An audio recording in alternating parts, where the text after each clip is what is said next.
Hi everyone and welcome back to Coachy TV, this race breakdown video. Haven't done one of these in a while. Now we have a decent amount of races from the outdoor track season here in Florida for me to go through, and also because the coronavirus has shut down all official practice and races, so it also gives me some time to do this since I don't have any workout or new meet day videos to bring you. So this is from Jared Hammill, our junior at Wharton High School's 3,200 meter race at Gaither High School in our season opener.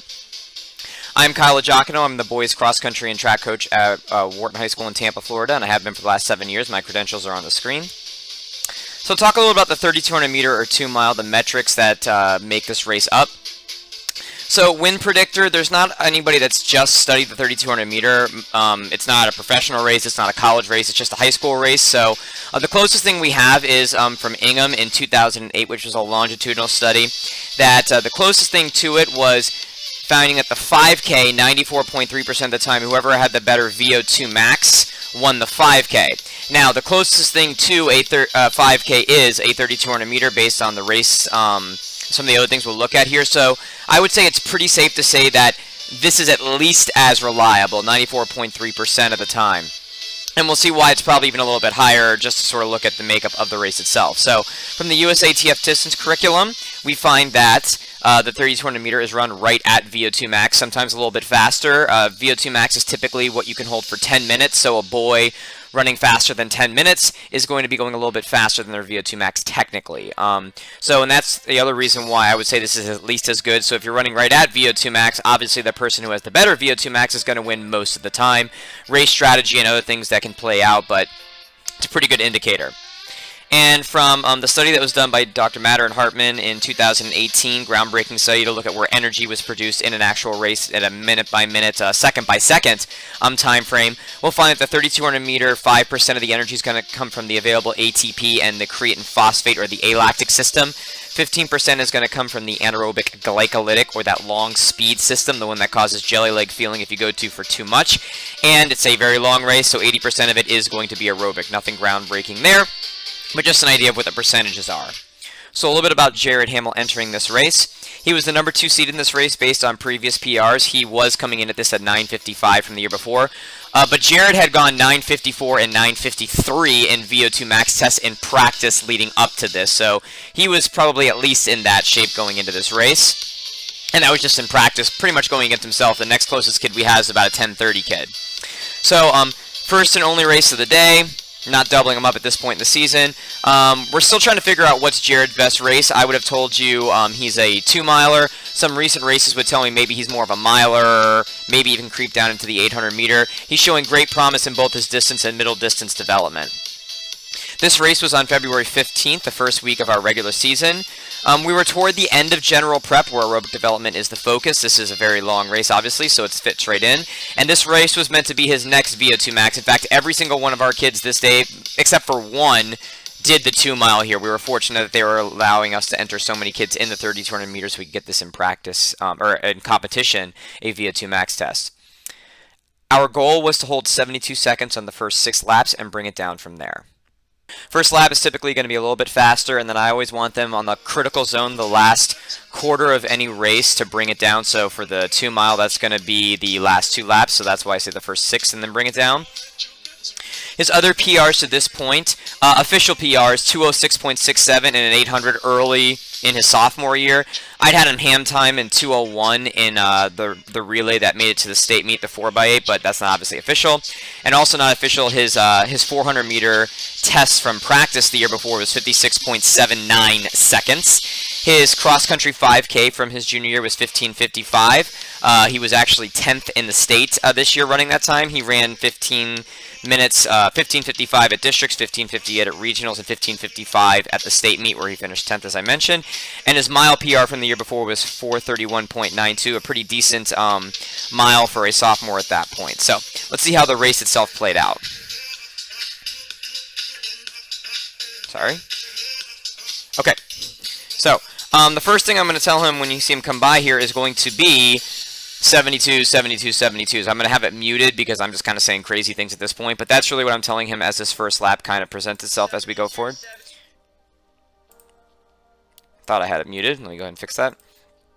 And as he comes through here, Jared is right here, kind of in that second group. The first kid that you saw came through is the actual #1 seed from Robinson. He was 9:53, I believe. There's a couple Robinson kids up here. So Jared is kind of being conservative early here on this this first lap coming through. I like to stand at the 200, and if I can, I run back and forth in the actual races, calling out their splits. We had 2 kids in this actual race, so I'm trying to tell them both their splits as they come through. Jared's still sitting in a very comfortable 3rd position as we come through here. I'm also paying attention to Jackson Blanchard, our other kid in this race, and he comes through this first lap in 70 seconds, which is not bad at all, considering we're looking for 72s, and that first lap is going to be a little bit faster just naturally. You have the creatine phosphate. So as we come through here in lap 2, you'll see the top 3 start to separate just a little bit. Got the #1 seed here from Robinson. I believe this is also a Robinson kid, and Jared is sitting here in 3rd place, just very comfortably drafting. One thing that we talked about with Jared in this one was he was in cross-country mode of not worrying about times, really just sort of worrying about beating kids around him, which is obviously very admirable. And I think he maybe took that a little bit too far early on this actual race. Coming through here through the 800 meters, 70 on the first lap. I believe it was 75 on the second lap, which is okay, but now we're slipping at a 10-minute pace, and we're obviously not coming out here to run 10 minutes. So at this point, I get a little bit more animated and telling him, hey, we're in 10-minute pace. If we don't pick things up here, we're not going to have even a PR from practice. So that's kind of my message to Jared as we come through. Still very, very comfortable here as we come through 1K into the race itself. The top 3 have definitely separated themselves. As you see, I'm still trying to get 2 people splits through my phone and the watch itself. Jared and those top 2 kids from Robinson way out front. I don't know who it was that jumped up with them. I know they don't last very long. Come through at about 75, 76 again. So again, I'm still sort of like, okay, well, we kind of gave everything away on that first one. We're still probably at like 72 on average, but we're obviously giving away what we have earned on that first one. Now, Jared, this is where Jared and the #1 kid from Robinson start to separate. The other Robinson kid was kind of trying to hold on, and this team does this a lot. Robinson likes to go out fast and hold on, and I think they were trying to drag both of them to a PR. But Jared and the other kid from Robinson sort of separate themselves here as we close out the first mile.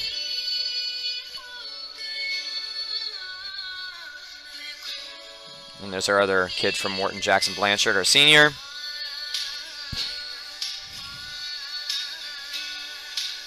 The Robinson kid that was also back there has tried to pick things up and be with them again. You'll see he kind of pays for it here later on as Jared and I believe the kid's name is Hunter, the #1 kid from Robinson, come through the mile at about 4:58, which that's what Jared actually typically does when we do these tests, but he's a little bit more consistent. It's not usually 70 and then 75, 76, 76, giving away a lot of what we made up on the first lap. So I really start to get into this with Jared of, hey, you got to start to pull away.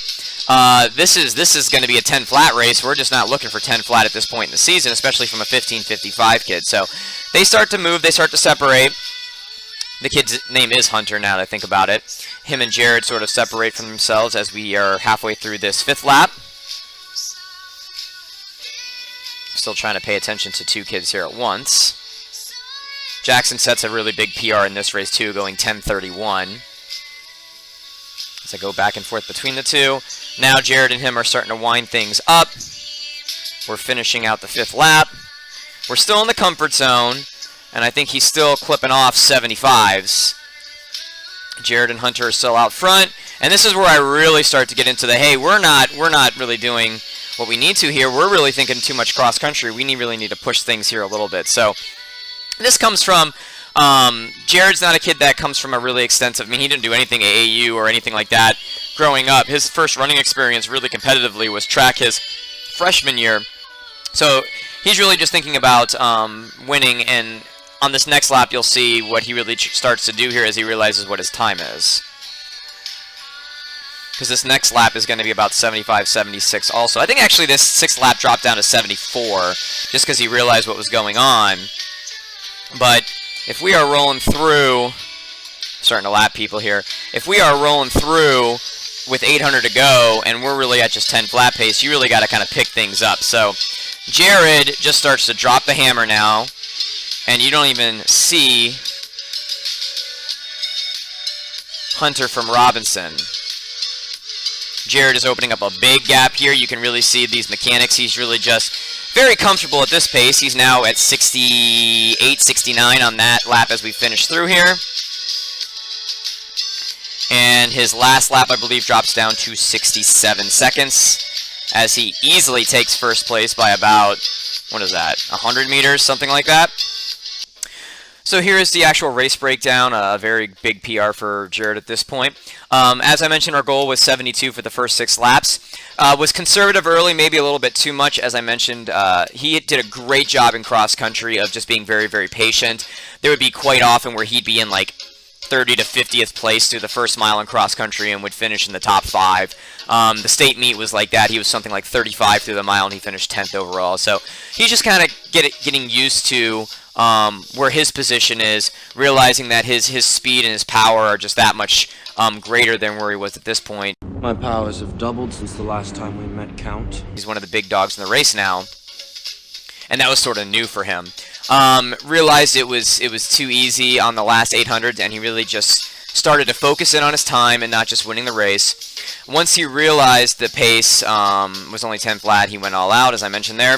Final time was 9:47.06, first place in a very nice new PR of 8 seconds from the year before, opening up the season.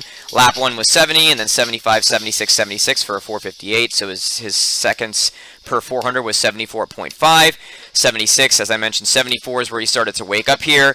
Pulled away, as you saw. You can even see the other kid on lap 7 where he went 69 and then held it for 67, 4:49 second mile, and then that was 72. It was a much more challenging 72. You would like these to basically be in more like 72, 73, and then to bring it down from there. But a fantastic opening race of the season for Jared. So do a couple more of these since our school is going to be closed for the next 2 weeks, so I'm not allowed to do anything official with the kids. So I'm going to do a lot more of these race breakdowns over the next couple of days and weeks. If you like this video, please think about liking or subscribing. If you found this information helpful, please think about maybe sharing this around. If you have any questions, please ask them in the comments down below. And until next time, this has been Coachy TV.